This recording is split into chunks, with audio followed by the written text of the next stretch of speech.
Good morning friends. చూడండి, ముందైతే సొరకాయ తోట అయితే ఉందండి. ఇక్కడ తోట అయితే మొత్తం ఎత్తేసాము. గింజలు అయితే చూడండి ఇలా మొలకెళ్తే వచ్చాయో. మనం నాటిన గింజలు కూడా ఇలా అయితే రావు. చూడండి ఇలా మొలకలు అయితే వచ్చాయో. మొత్తం సొరకాయ విత్తనాలు ఇవి.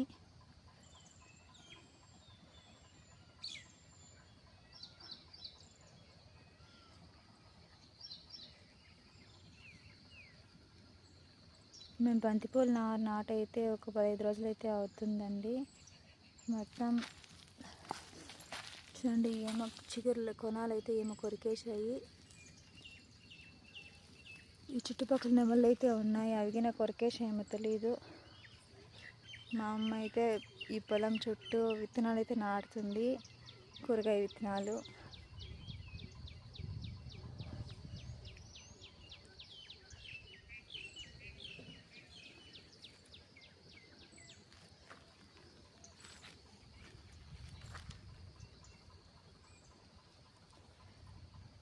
నేనైతే జొన్నలు అయితే నాటుతున్నానండి ఆవుల కోసము.